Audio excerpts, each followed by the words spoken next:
The Toad and the Snail. I really am most awfully fond of playing in the lily pond. I take off shoes and socks and coat, and paddle with my little boat. Now yesterday, quite suddenly, a giant toad came up to me. This toad was easily as big as any fair-sized fattish pig. He smiled and said, "How do you do? Hello, good morning. How are you?" His face somehow reminded me of Mummy's sister Emily. The toad said, "Don't you think I'm fine? Admire these lovely legs of mine. And I am sure you've never seen a toad so gloriously green." I said, "So far as I can see, you look just like Aunt Emily." He said, "I'll bet Aunt Emily can't jump one half as high as me. Hop on my back, young friend," he cried. "I'll take you for a marvelous ride." As I got on, I thought, "Oh, blimey! Oh, dearie me! How wet and slimy!" "Sit further back," he said. "That's right. I'm going to jump, so hold on tight." He jumped. Oh, how he jumped, by gum! I thought my final hour had come. My wretched eardrums popped and fizzed, my eyeballs watered, up we whizzed. I clung on tight. I shouted, "How much farther are we going now?" Toad said, his face all wreathed in smiles, "With every jump, it's 50 miles." Quite literally, we jumped all over, from Scotland to the cliffs of Dover.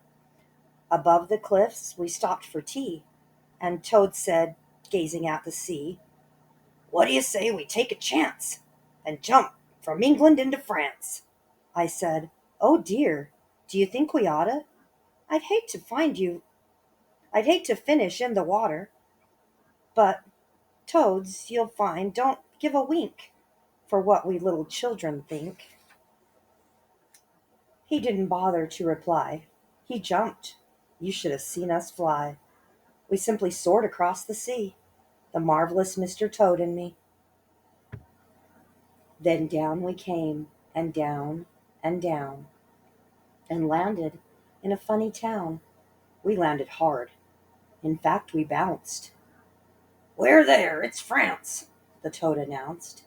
He said, "You must admit it's grand to jump into a foreign land. No boats, no bicycles, no trains, no cars, no noisy aeroplanes." Just then we heard a fearful shout. "Oh, heavens above!" the Toad cried out. I turned and saw a frightening sight. On every side, to left, to right, people were running down the road, running at me and Mr. Toad. And every person, man and wife, was brandishing a carving knife. It didn't take me very long to figure there was something wrong. And yet, how could a small boy know? For nobody had told me so, that Frenchmen aren't like you and me. They do things very differently. They won't say yards, they call them meters. And they're the most peculiar eaters. A Frenchman frequently regales himself with half a dozen snails. The greedy ones will gulp a score of these foul brutes and ask for more. In many of these best hotels, the people also eat the shells. Imagine that. My stomach turns. One might as well eat slugs or worms. But wait, read on a little bit. You haven't heard the half of it. These French go even more agog if someone offers them a frog. You'd better fetch a basin quick, in case you're going to be sick. The bits of frog they like to eat are thighs and calves and toes and feet. The French will gobble loads and loads of legs they chop off frogs and toads. They think it's absolutely ripping to guzzle frog legs fried and dripping. That's why the whole town and their wives were rushing us with carving knives. They screamed in French, "Well, I'll be blowed! What legs are those upon that toad? Chops them, skins them, cooks them, fries them. All of us are going to try them." "Toad," I cried, I'm not a funk, but ought we not to do a bunk? These rascals haven't come to greet you. All they want to do is eat you. Toad turned his head and looked at me and said as cool could be, "Calm down and listen carefully, please. I often come to France to tease these crazy French who long to eat my lovely, tender, froggy meat. I am a magic toad," he cried, "and don't ever have to hide. Stay where you are, don't move," he said, and pressed a button on his head. At once there came a blinding flash, and then the most almighty crash, and sparks were bursting all around, and smoke was rising from the ground. When all the smoke had cleared away, the Frenchmen with their knives cried, "Hey, where is the toad? Where has he gone?" You see, I now was sitting on a wonderfully enormous snail. His shell was smooth and brown and pale, and I was so high off of the ground that I could see for miles around.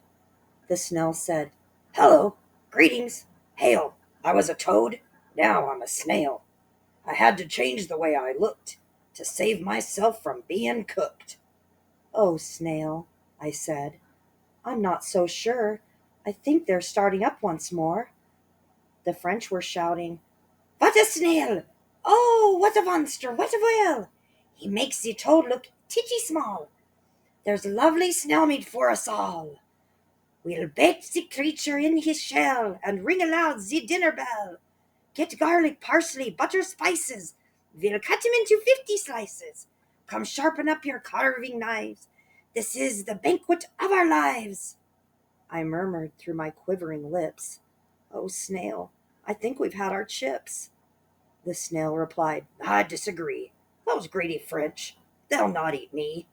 But on they came. They screamed, "Yahoo! Surround the brute and run him through!"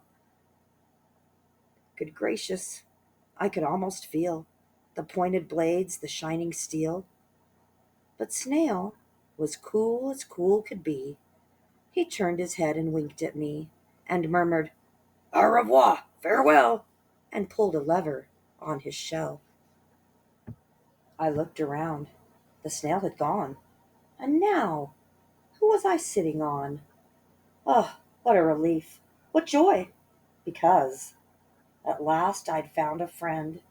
It was the gorgeous, glamorous, absurd, enchanting roly-poly bird. He turned and whispered in my ear, "Well, fancy seeing you, my dear." Then up he went in glorious flight. I clutched his neck and hung on tight. We fairly raced around the sky, the roly-poly bird and I, and landed safely just beyond the fringes of the lily pond.